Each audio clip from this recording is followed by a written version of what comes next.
we are already into the third lecture, and have posted a whole bunch of resources on Moodle. So these include some textbooks, some general textbooks, class notes that I would be referring to going forward,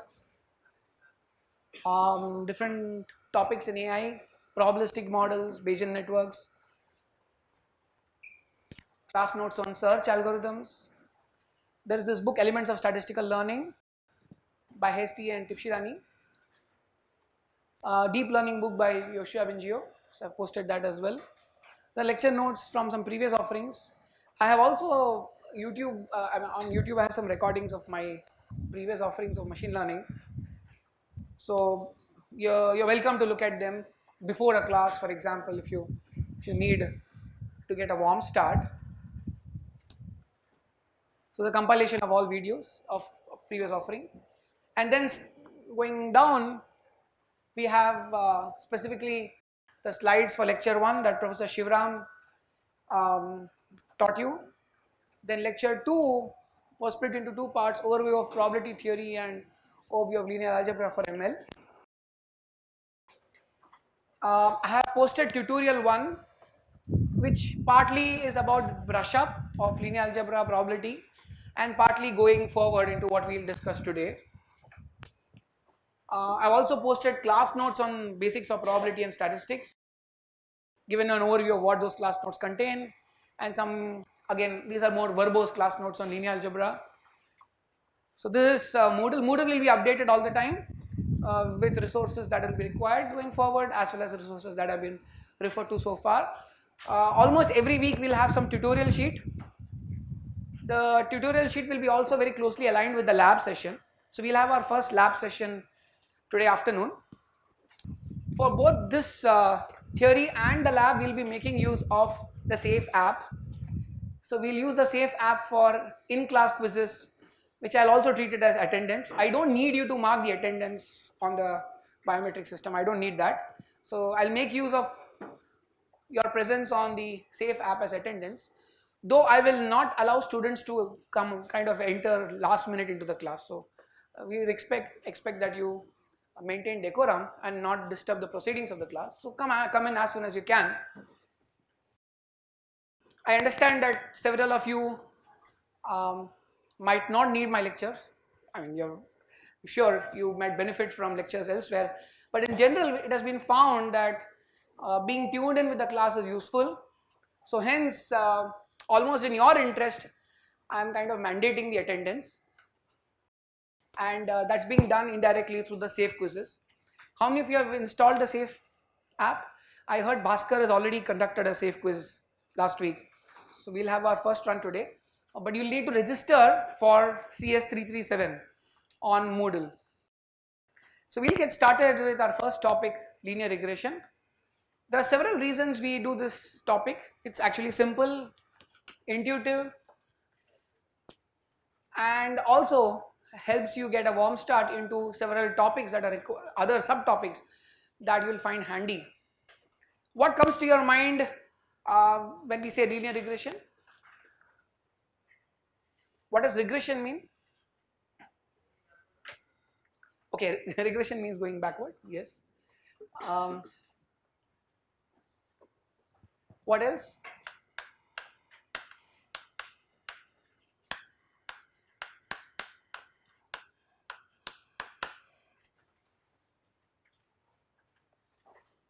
So implicit in regression is the fact that you're dealing with something continuous. You're not discretizing. Okay, so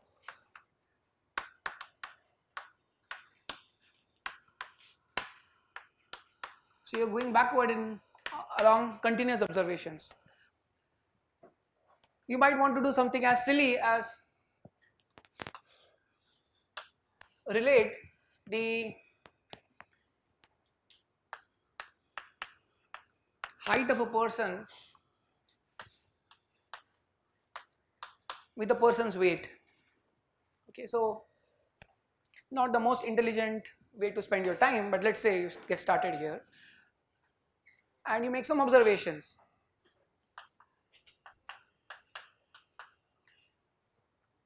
So what does this say? I have just 4 observations. I could create a few more. What do you make of this?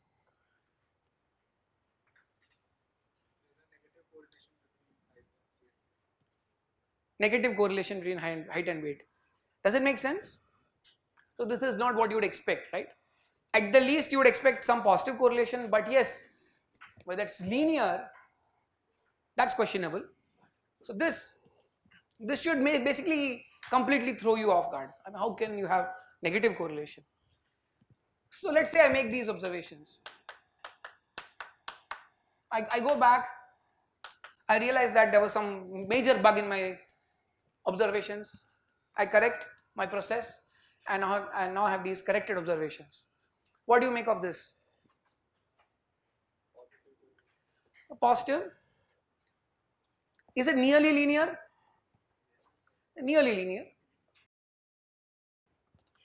You could also have the following.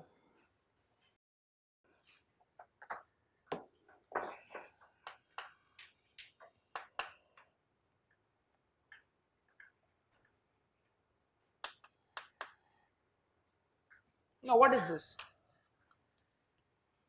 So even assuming there's linearity, is the slope the same all through?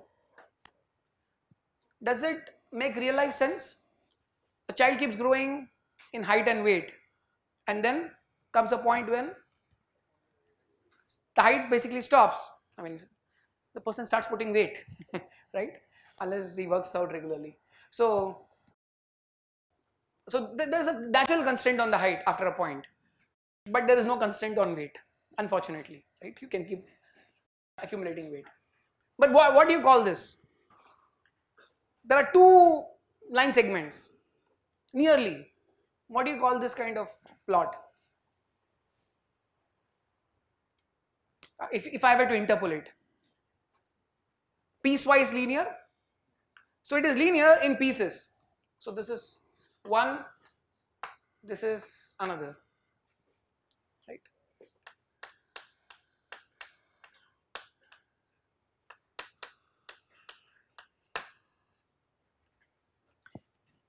Now pretty much any function could be approximated using piecewise linear functions. In small ranges you create these piecewise linear approximations.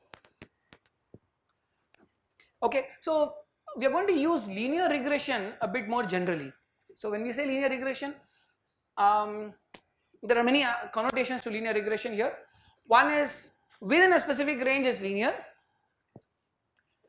and we'll also see what this linearity is in. Okay, so the linearity is in so-called parameters. Okay, so why study linear regression with this illustration in mind? It's simple, but it's powerful, and as I already pointed out, one way by which you can create powerful models around linear regression is consider piecewise linear models.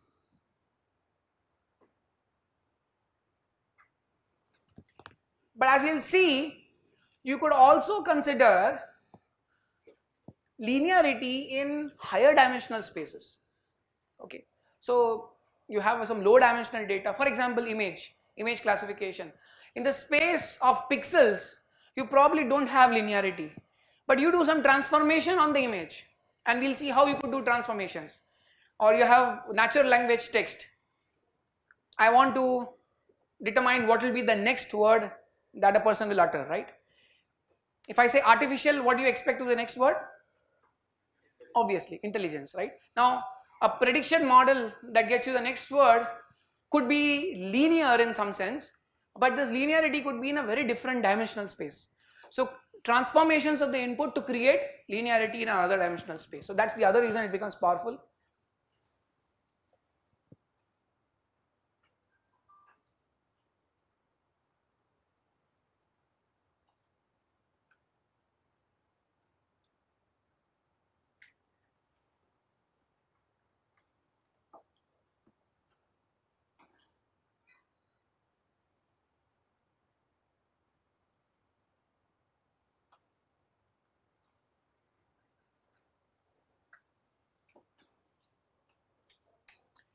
Okay, and other important observations are it provides you with some interpretations of how inputs affect the final predicted outputs. So you and as I pointed out, because of the ability to do this nonlinear transformations, this higher dimensional transformations, uh, you could also help it could also help better understand nonlinear models. So these 2 points are connected to each other. So let's say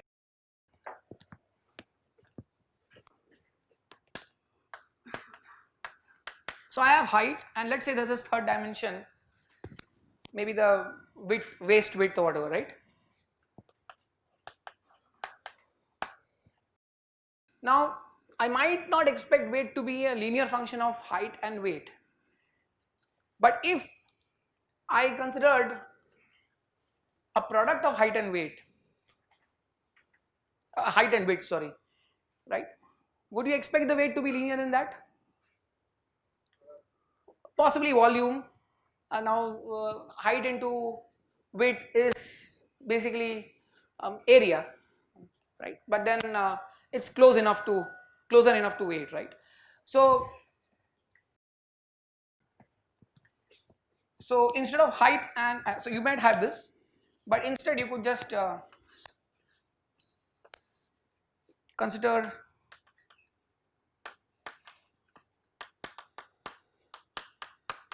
height into width. Now question is it higher dimensional? Well, not right now, but let's say this is a different dimensional space. You're multiplying two factors. Now in this space you might expect more linearity. For weight might be a better there might be a good linear fit for height into width that gives you the weight, right? Now the higher dimensionality is something we'll talk about a little later. You might not consider only height into width, you might also consider height square, width square, all kinds of quadratic terms involving height and width. So that gives you a higher dimension, right? So earlier you had height and width, and now the transformation we are talking about is into h square hw w square. You might also consider transformation in the cubic space. The number of terms will basically grow, right? So that's what makes it higher dimensional.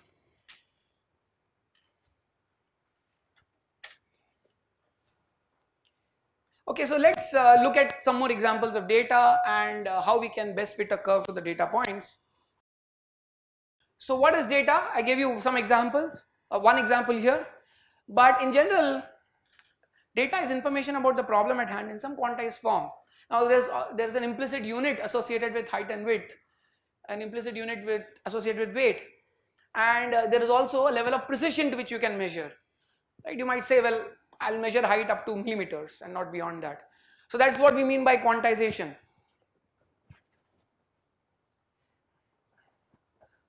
So inherently continuous data might also have to be discretized to some level of precision.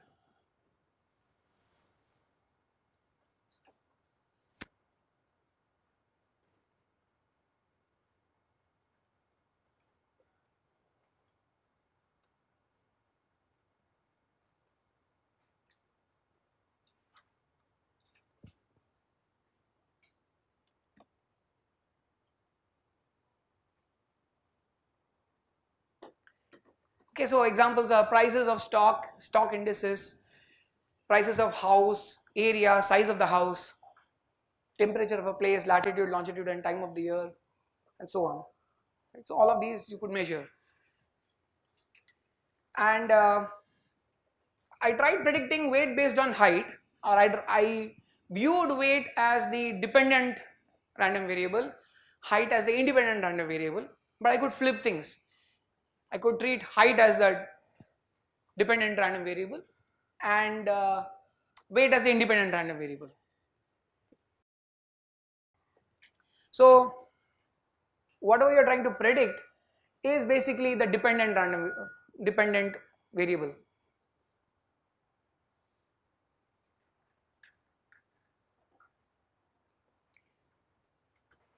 And when we say using all or some of the given data,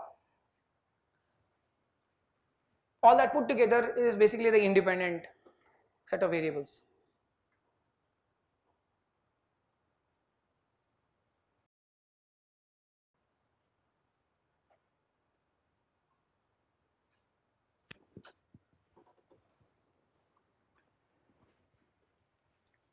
Okay, so hence one or more than one elements of a data would also serve as the output for the learned model. That's the target, the label, and that's exactly what we are referring to as the dependent variable.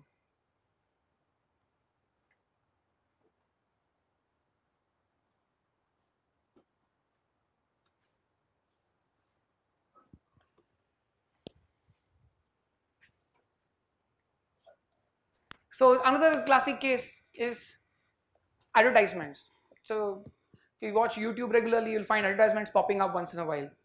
So have you ever wondered what forms the criterion for advertisements popping up? Sorry?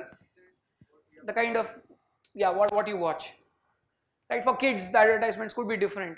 So I'm quite surprised at obscene stuff that YouTube throws up even for kids. So you're watching a cartoon and unexpected ads throw up. But in any case, you would expect that there is some correlation between what you watch, the content, and the ads. What else? Would it make sense for YouTube to throw up an ad for a company which is paying peanuts? So company should have invested something, right? I mean, I want to put out an ad, I should have put some money. So the number of times I would show an ad would probably be proportional to how much money I paid, right? But then it's not just that, right? Also look at watch time. So it's possible that a company has 5 different ads and maybe some ads are more attractive than the other. So even the way I could do portfolio optimization across my ads could depend on how attractive those ads are. Okay, so we'll take one more example to motivate this. So ideally I would have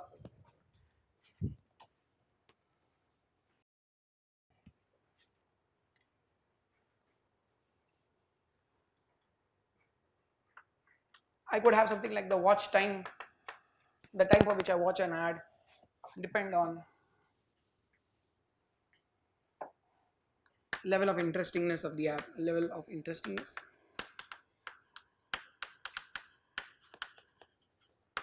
So you could do a whole bunch of kind of correlations and correlation analysis and predictions.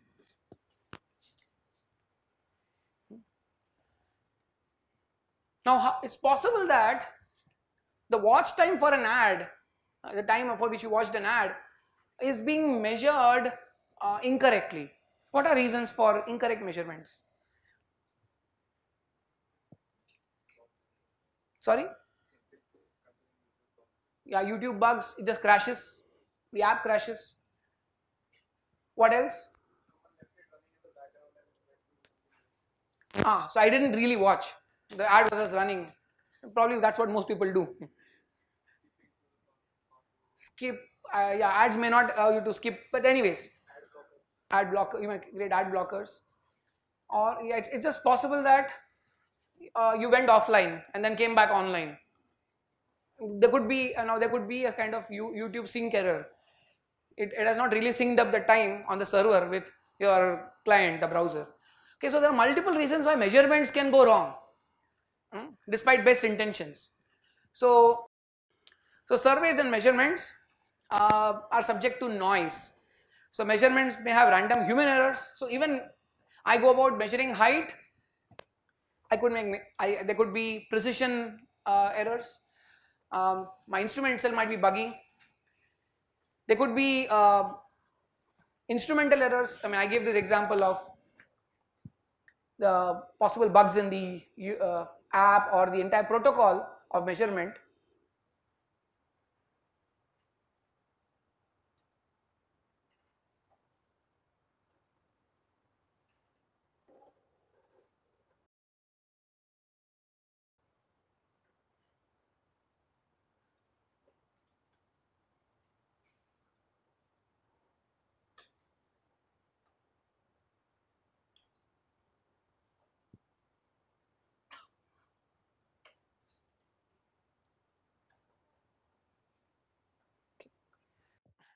There could also be other unaccounted factors.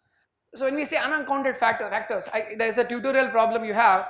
So maybe I've been foolishly measuring heights of kids by including basically by forgetting the fact that they had their shoes on. So I included the shoes, the thickness of the sole in the measurement of the height. Okay, so that's kind of unaccounted factor, and that could be a constant factor. The sole thickness could be it could be constant across, or more or less constant across measurements. So I could correct the measurements simply by some subtraction. Measurements can also be incomplete. So I don't have all the measurements. I have some height measurements, some I don't have. For some users, I was able to track how long they watched the ad, but some others signed up incognito, so I couldn't track their viewing statistics. So one aspect of data cleansing is outlier detection. So it's possible that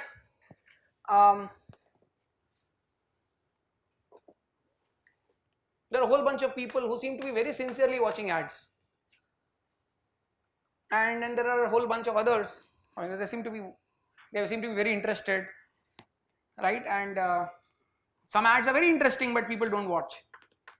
So these are the honest guys, and these are the guys who probably leave the browser on till the ad completes because they have other important things to do, right? So now a company might want to actually remove outliers, the super sincere guys, because it doesn't help them, right?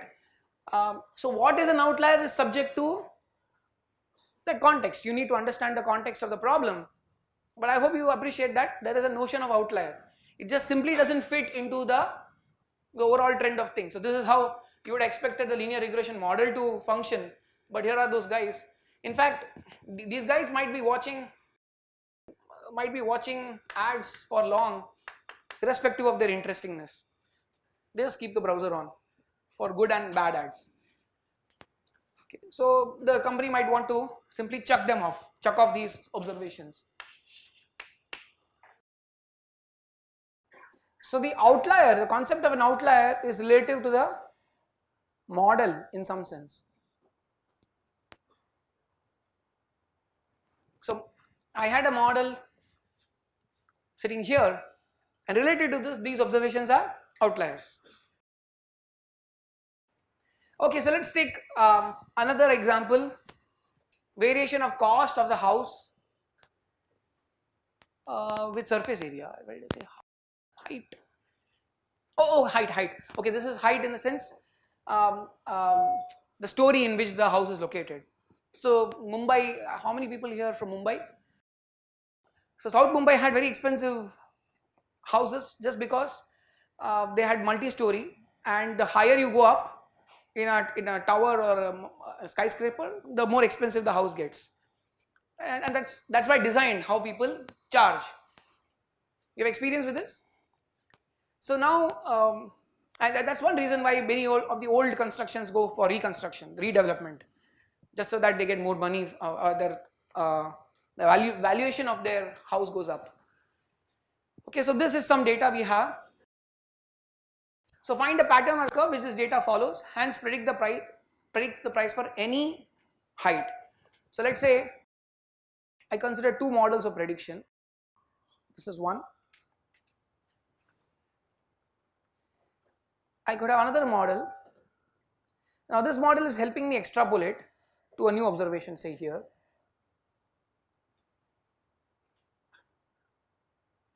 So this is the new observation for which I want to extrapolate.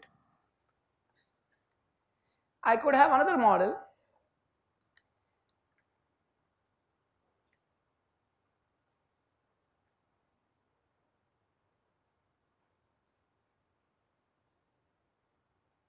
somewhere here. Now which of these two lines would you choose? Both are linear fits and attempts to linearly interpolate and then extrapolate. Which of the two would you choose? Red one? If you remove this. Okay, so let's say we don't remove anything right now. We stay with all these data points. Which of them would you choose? Still blue? Okay, so what's running in your head is basically a loss function, right? You're trying to evaluate how good or bad each of them is with respect to some loss. So some of you have a loss function which is based on, say, average, right? Or even max. I don't want the max guy to be the maximum distance of a green point from the line should be minimized. If I go by that criterion, I might choose the blue, right? But if I am interested in the minimum distance, I want to ensure that, or I want to maximize the number of points that lie on the curve, then I would go for red. Now I have articulated these criteria in very loose English. What we need to do is translate my English into expressions, mathematical expressions. And why would we do that? Well, because mathematical expressions might be easier to minimize. So we have an entire area called optimization. You could do discrete optimization when your search space is discrete, but that turns out to be generally hard. But if you have continuous functions that you want to minimize, the nice properties that have been studied, convexity for example is one property. So which of these two you choose would depend on the criteria.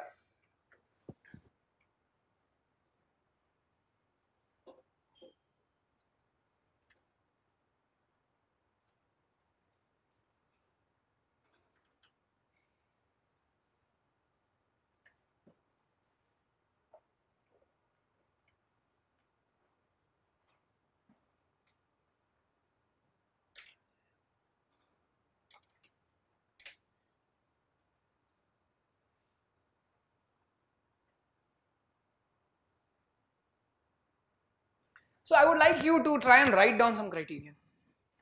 Adopt any notation you like.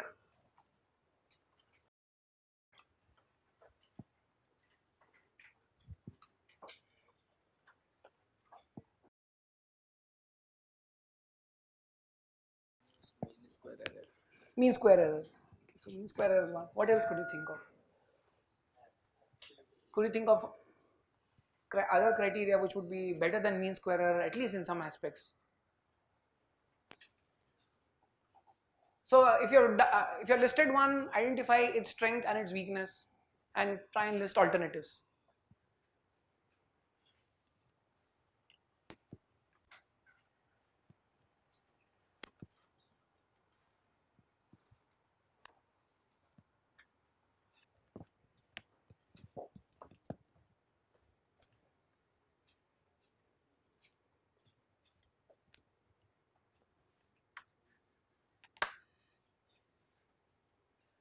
So the first thing you need to do is identify the form of the function. Right? So some of you have been writing this. I equals 1 to m, let's say there are m data points, yi minus something. But what is that something? So I'm going to treat this as xi, this is yi, and for starters we're looking at some w times xi plus b as our linear function. Okay. So this could be one form. This is the sum of squares of the errors, SSE.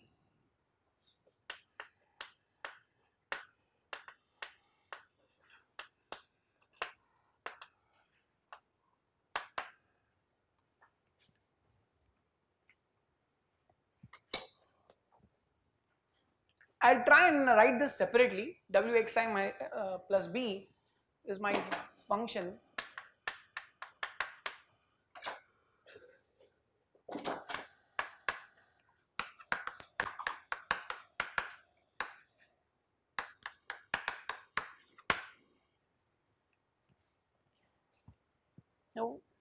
Are there limitations to this?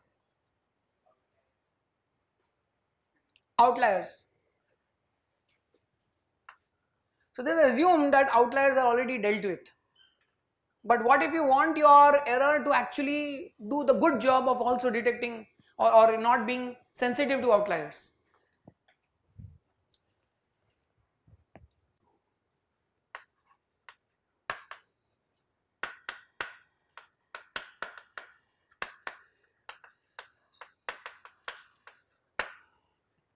Could you think of an alternative? Sorry? Logarithmic. Absolute?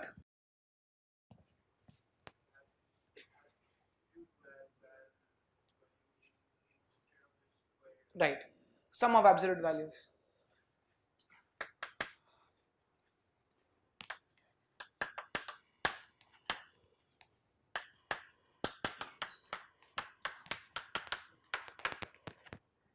Is there any point in taking square of the absolute value? You might as well do sum of squares error, right?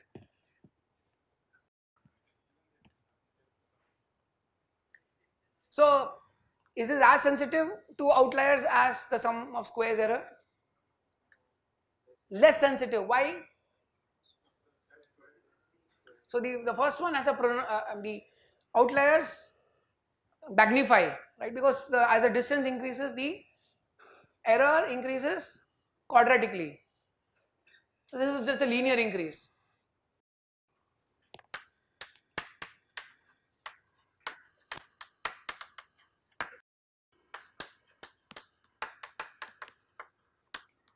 I think practically what we should be measuring is the relative errors, and that would decrease in the case of a square error. Relative to what? Let's say I get y minus xi divided by yi, then this Divided by y. less than 1, right? So let's write that. So let's not call it sum of squared errors. In that case, that is less sensitive, and that seems to be the more practical thing to do. Okay, so let's write this.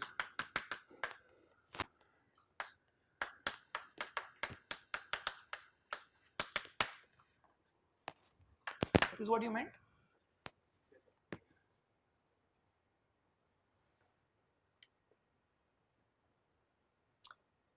So in some sense you are weighing, so think of all observations as being one, the dependent variables, and you are trying to weigh every example by 1 upon yi. Okay, so that's an interpretation. Fine, you could do this. So in that case, that will be less sensitive. This will be sensitive? This will be less sensitive than this. Yes. Other issues? Does it create some new issues? Pardon? What do you do if you are dividing by 0? What happens if y is a negative?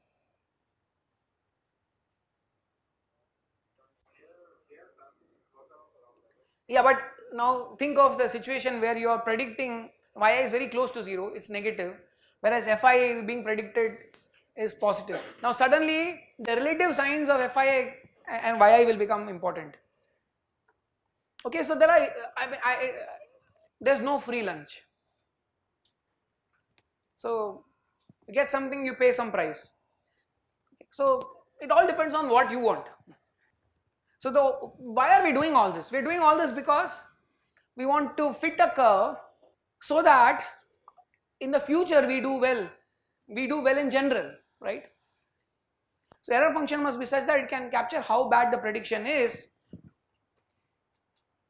I'll complete this so that the prediction generalizes well to the future.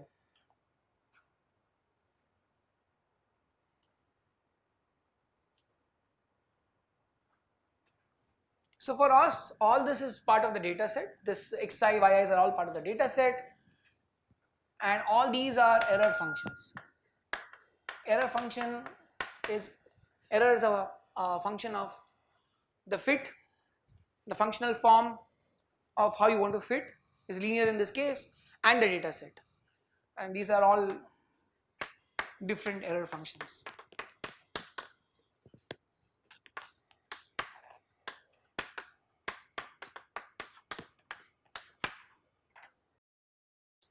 Okay, so it's possible that there are also constraints you want to include, and we'll see that very soon. So possibly subject to constraints. What are the constraints that come to your mind? Sorry? That's already a constraint, but that's the constraint on the functional, that is the form of the f. Anything else? Okay, given the form of f. So yes, one interesting point could be that you're dealing not with just height and weight, but also you're dealing with height into weight. And what you might want is the coefficient of height into weight should be 0 if coefficient of height is 0 and coefficient of weight is 0. Since if height and weight don't matter, then why should height into weight matter? So you may have constraints like that, but what else comes to your mind? Computational. No, I meant, I'm referring to this. Curve fitting is a process of constructing a curve such that it has a best fit to a series of data points, possibly subject to constraints.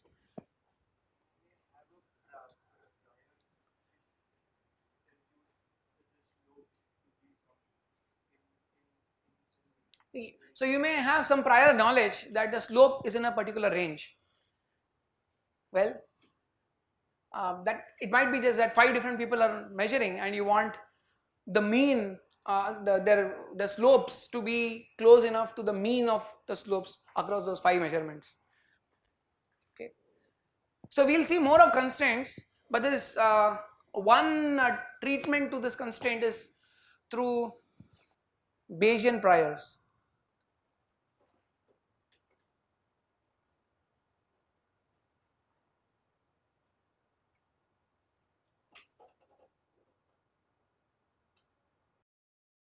And we'll see linear regression through a Bayesian point of view very soon, but it turns out that there is another equivalent very simple view of constraints, or this set of constraints, a Bayesian set of constraints, which is through regularizers.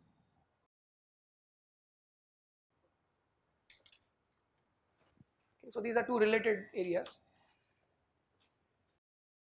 Right now just take it as a phrase, as a term that we will define later on, but it's one way that you impose constraints on the space. I gave you an example where I said I don't want the slope to be very far from some expected slope, right? I think one of you suggested that the slope could in fact have a upper bound and a lower bound, and the one way you bring in that in a soft manner, in a continuous manner, is through regularization. But we'll discuss regularization.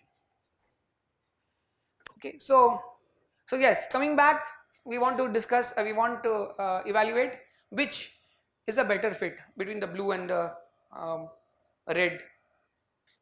So here are some options. Some of them have come from you. So basically, sum of squares, sum of absolute values of differences. Now you need to tell me what you like and what you dislike and why. We have already discussed that the sum of absolute value is less sensitive to outliers, right? And in case you want to kind of appreciate this, understand the nature of this quadratically increasing. So let's say I denote this square in blue, is how it looked like, whereas the nature of this sum of absolute values is going to be linear. Will it be low? It will be below or above? So it depends on the values, but certainly we expect the square to shoot up after a point of time, right? So roughly this is the behavior we expect. So the outliers that bother us are the guys sitting here, where the square is basically going to completely overtake the absolute value. What about the others, the first and the fourth one? Yeah, so the first one really doesn't make sense. In fact, for similar reasons, the fourth one doesn't make sense. Because, yeah, so error should not have a sign. I mean, in the sense, error is error. Even if it has a sign, you can't let the positive error cancel out the negative error, right? So just because I did some charity, I don't have the right to steal from someone else. So it's not that my bad karma and good karma will cancel out each other. I have to do good karma all the time. Okay, so this is very important, that we don't want errors to interact in this somewhat unscientific manner. So about the same point I argued some time back, that I feel that this point, that less sensitive to outlier, is slightly maybe vague or something, because we can always scale and that one will be lower or something. Yes, but then all you're just increasing the point of intersection. But there's an open interval around which, in which basically the blue curve is going to take over, overshoot the gray straight line, right? So that is our concern. I agree. I mean, so we will see variations where basically even this is not good enough. Some absolute values is not good enough. Okay, so it's just relative at this point of time. We are not making absolute statements. And as such, we have said it's only about less sensitive. But again, as he pointed out, it's with the assumption that you don't have unlimited capability of changing the slope. You can't keep rescaling your values at your will and wish. So let's just make a note about the other.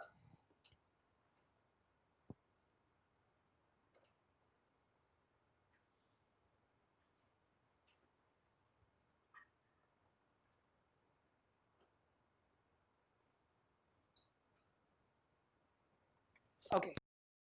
So let's begin with the simplest, which is the method of least squares. To find the best curve, try and minimize the above function. Now it is attractive for some other reasons as well. Okay, so let's just focus on the sum of squares error. And for the time being, we'll live with all its limitations.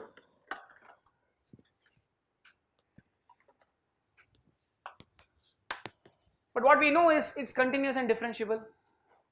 Whereas the absolute value, so where is the absolute value not differentiable? The sum of absolute values, is it continuous everywhere?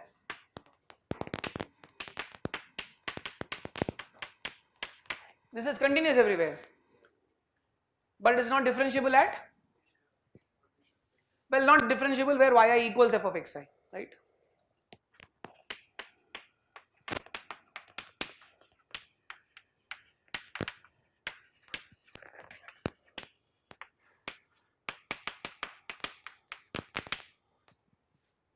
Whereas this doesn't have that issue. It's differentiable everywhere. So when in general when we say not differentiable, we mean differentiable everywhere.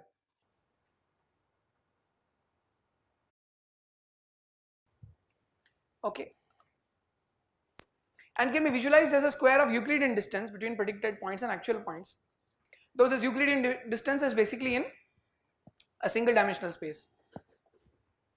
So we want to minimize this. And let's write down the problem more specifically. So what we want to do is, I want an f star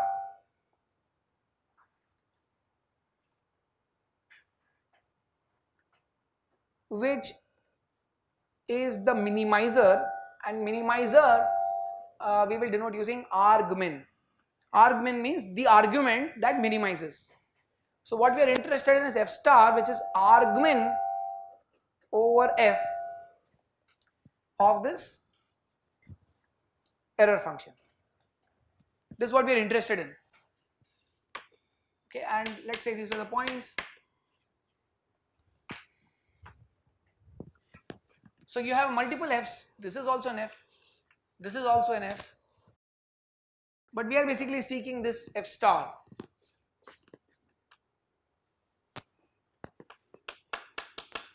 This is my f star.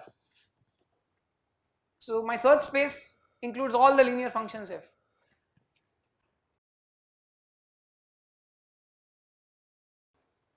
But we need to be more specific than this to be able to do anything useful. Okay, so this is what it means. You are minimizing the sum of squared errors. So in terms of distances, what are we doing? We are measuring the distance along the y-axis. So now we're basically looking at a two-dimensional problem. That I'm using figures so that easier to kind of illustrate how all this generalizes to multiple dimensions. So here I have x1 and x2,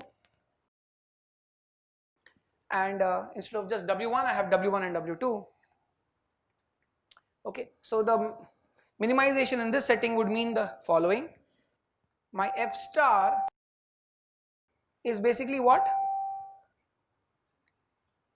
Is w1 star x1 plus w2 star x2 plus w0 star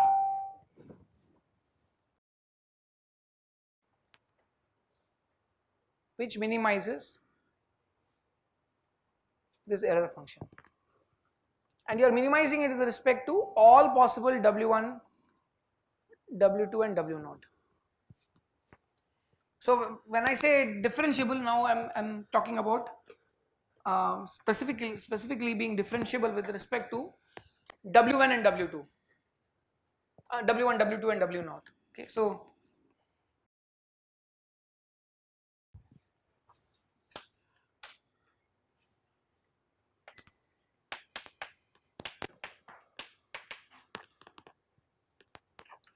I can say w1, w2, w3, wn or wp. Let's use a p-dimensional representation. So this star is argmin over w of e w comma d, where I have now made use of the fact that we are dealing with linear regression. So f of xi has become w1 x1 plus blah blah blah wp xp plus w0, and my error function now I'm writing it as e of w comma d. And if you wish, you can substitute for f from here, just make it more verbose. It will make it more verbose, so I'm avoiding that. So this is a more specific problem we are interested in. Is that correct? So what is interesting about this, at least that one-dimensional case, is that suppose I've used beta naught at beta 1 instead of if you want you can replace this with w0 and w1. So in the one-dimensional case, y equals w0 plus w1x. If I am given an x, I can recover the w, the y, and if I am given the y and the values of w1 and w0, I can get back my x. So for example, a company wants to determine how much money it should spend on TV commercials to increase sales to a desired level y star. I gave this example earlier, I'm revisiting that. So if I am given the amount of money it will spend, and if I already predicted the value of if I have the function w0, w1, then I can predict the sales level, the resultant sales level. I can also work backwards. If I am given the sales level, I can tell you how much money should have been invested to get to that sales level. Okay, so regression is about learning to predict the output variables as function of input variables, and in the single one-dimensional case, x and y are kind of associated in some one-to-one relationship, but that breaks moment you go into multiple variables. So you can't recover all the values of x1 to xp given the value of f, right? So the nature of dependent, the difference between dependent and independent variable is more explicit when you're dealing with regression on multiple variables. So you have a single dependent variable and multiple independent variables. Okay. So the problem of estimation is to be able to determine the W1 to WP, or here in the simple case I have used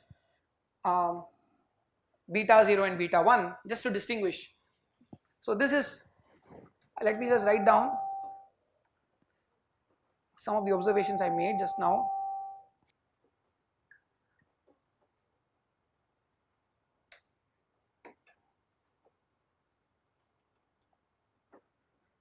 This is a simple 1D case. Y and X have 1-to-1 mapping. We can see that the problem can be solved much easily. If you, for illustration purposes, the one dimensional case is good.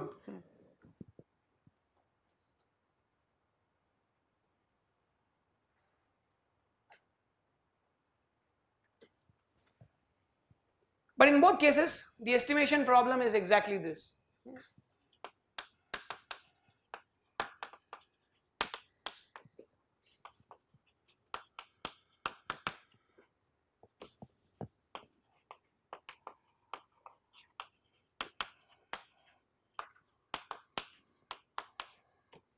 This is the estimation problem. Compute W star. W star, or in this case beta naught and beta 1. So this appropriate value is what we are of beta naught and beta 1 is what we more generally refer to as W asterisk. Yeah. So his question is this not an incorrect use of regression? The whole idea was to compute y as a function of x. After having computed beta naught and beta 1, why should I be interested in computing x from y? So this is exactly the use case. So company has made observations of the money it spends on TV commercials and the sales, right? I pump some money into TV ads, I observe the sales. Okay, and so let's, so this is commercial investment or whatever, and this is the sales. So I have made these observations and I have some projected sales. What I really want is some Y star. I am interested in selling Y star. So a use case is, having made observations, I do the linear fit, and now for Y star, what should be the amount of commercials investment I should make? So this is a valid use case.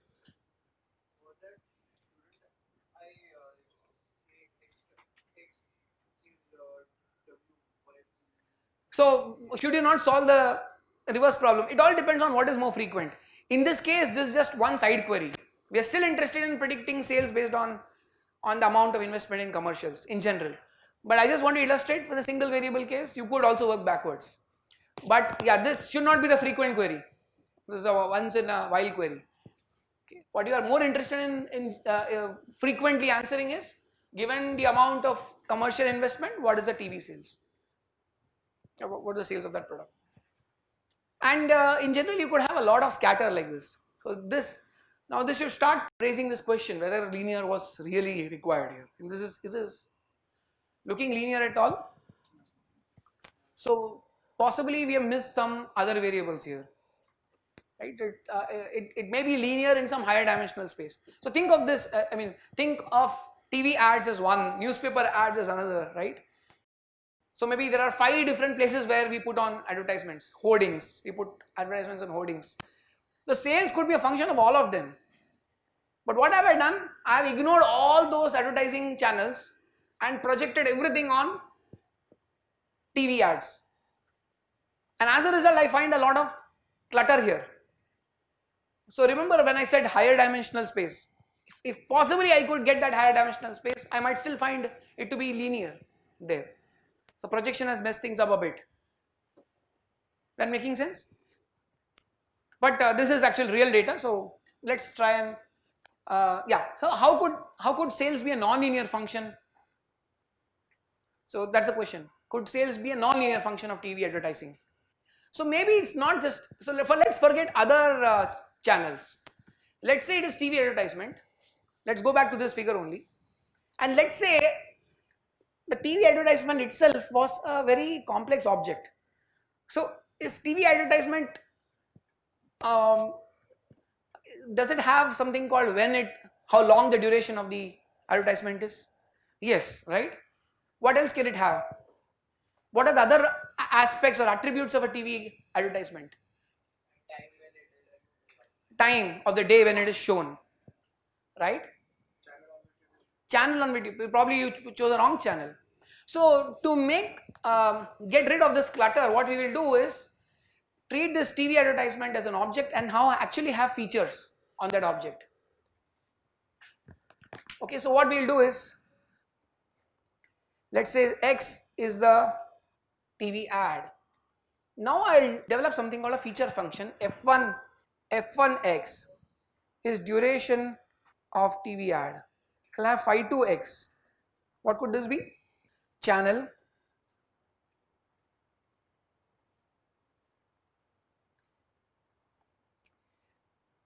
Phi3x could be preferred time of the day of the TV ad. And it's possible that now when you go back, the content, etc. Yes. So let's just keep 3 dimensions.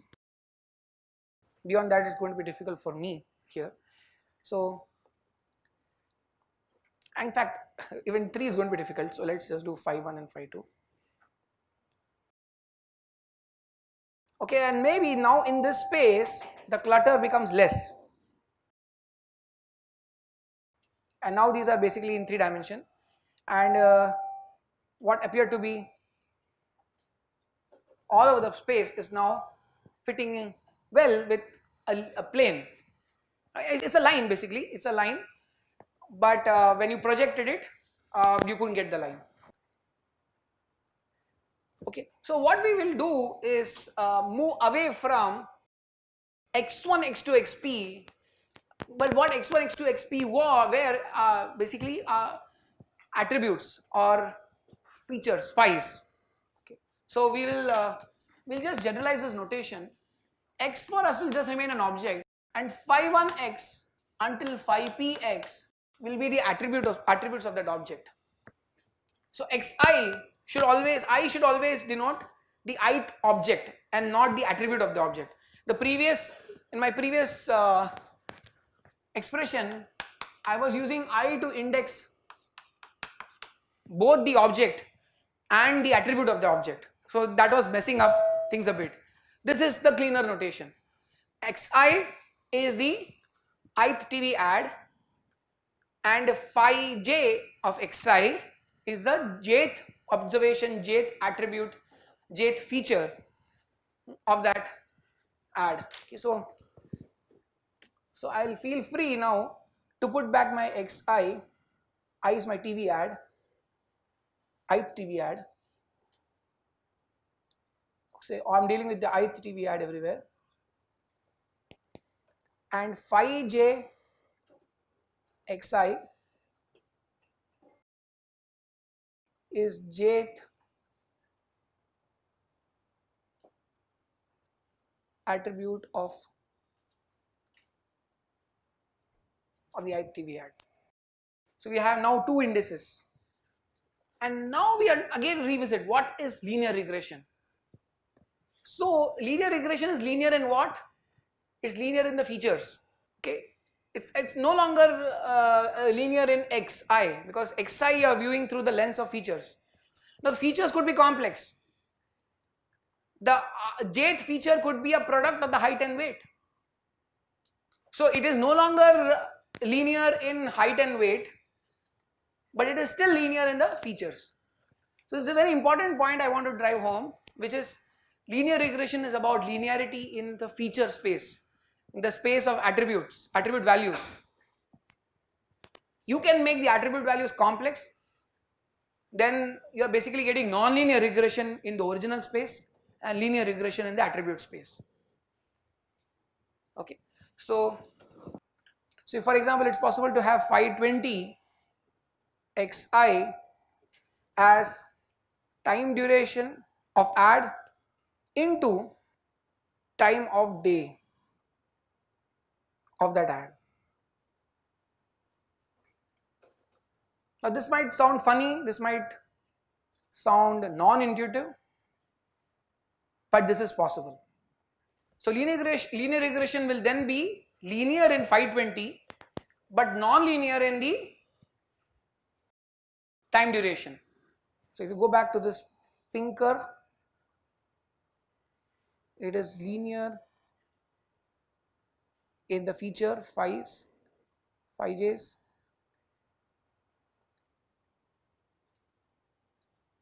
but non-linear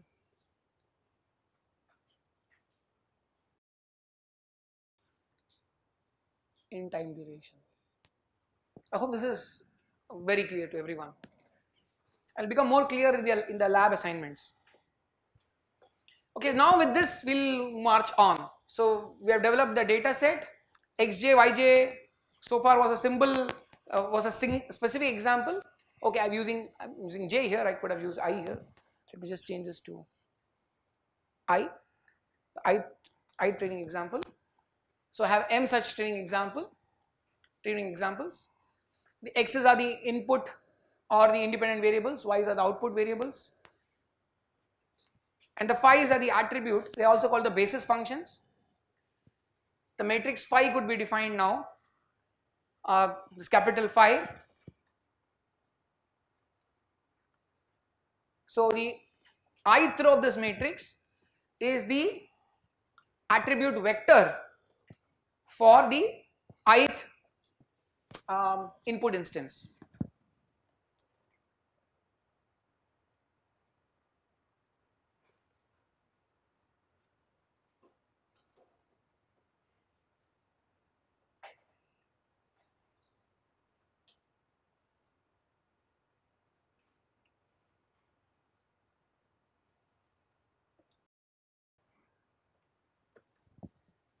And Y is a column vector, where again ith entry in the column vector is dependent variable, dependent observation,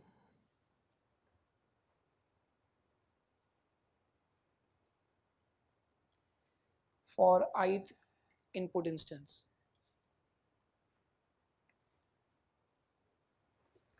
Okay, so I'm going to now use that notation, and I want you all to do this.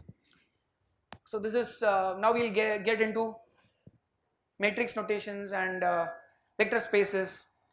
So what I want you to do is really absorb this notation, phi and y, capital Phi and capital Y. I have expressed the function fxi here. Tell me what this fxi will look like in the vector notation. It should be simple. And then you have to help me appreciate what the error function will look like in terms of phi and y. Okay, please. In addition to this, if you need, you can also assume that you have a vector w. You will need that. So you have a column vector w, w1, w2. What will be the dimension of w? Okay, p. Now this w0 will appear and disappear. Okay, so it will play hide and seek with us. How can we accommodate for w0? So I can make phi1 a dummy feature which is always 1, right? So for the timing, I'm going to just let w0 disappear, and I'll make a note phi1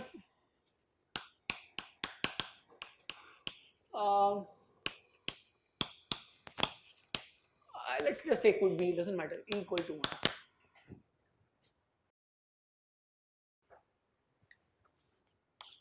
So that w0 w1 serve the purpose of w0. But you don't have to assume this. I'm just saying that it's possible to accommodate w0. Okay, so we'll have this notation where w will be only p-dimensional column vector. So I want you to use the notation on the board, on the slide, and help me write the form of E and the form of F.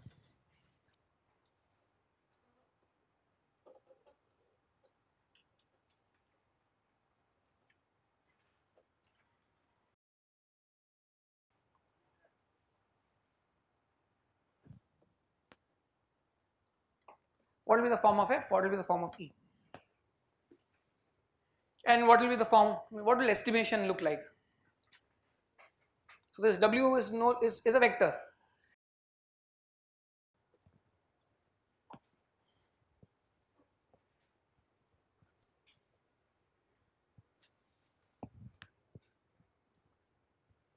As some of you have already written, Fs or Fx or Fxi. What will that be? So W transpose phi xi. Okay. If you want, you can do a W transpose phi xi plus B. And as I said, in some settings, researchers make the B explicit. Sometimes they make it implicit. Now, but this is without loss of generality.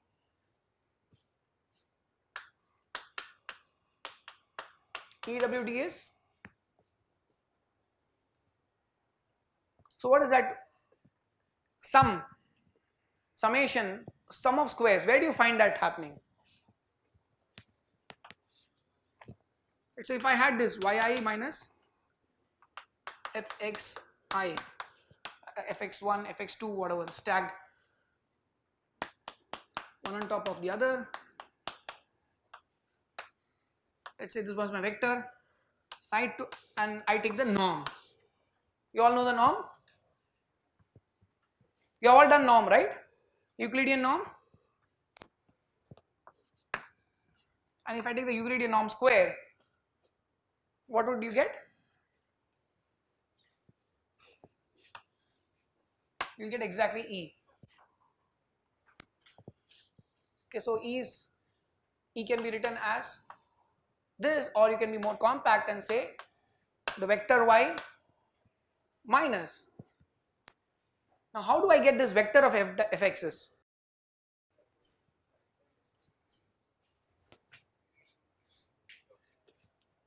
Sorry?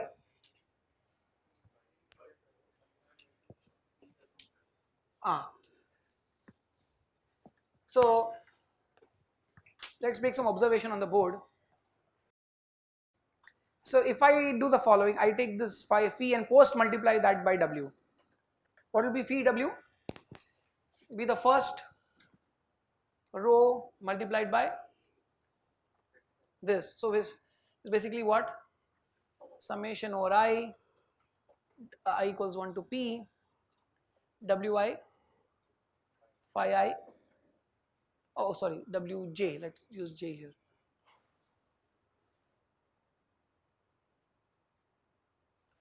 This is what it look like, right? And what is each entry here? Nothing but f of xi. This entry is nothing but f of xi. Okay, so going back to the board, if I want f of xi, a vector of f of xi, all I do is phi W and then the Euclidean norm square.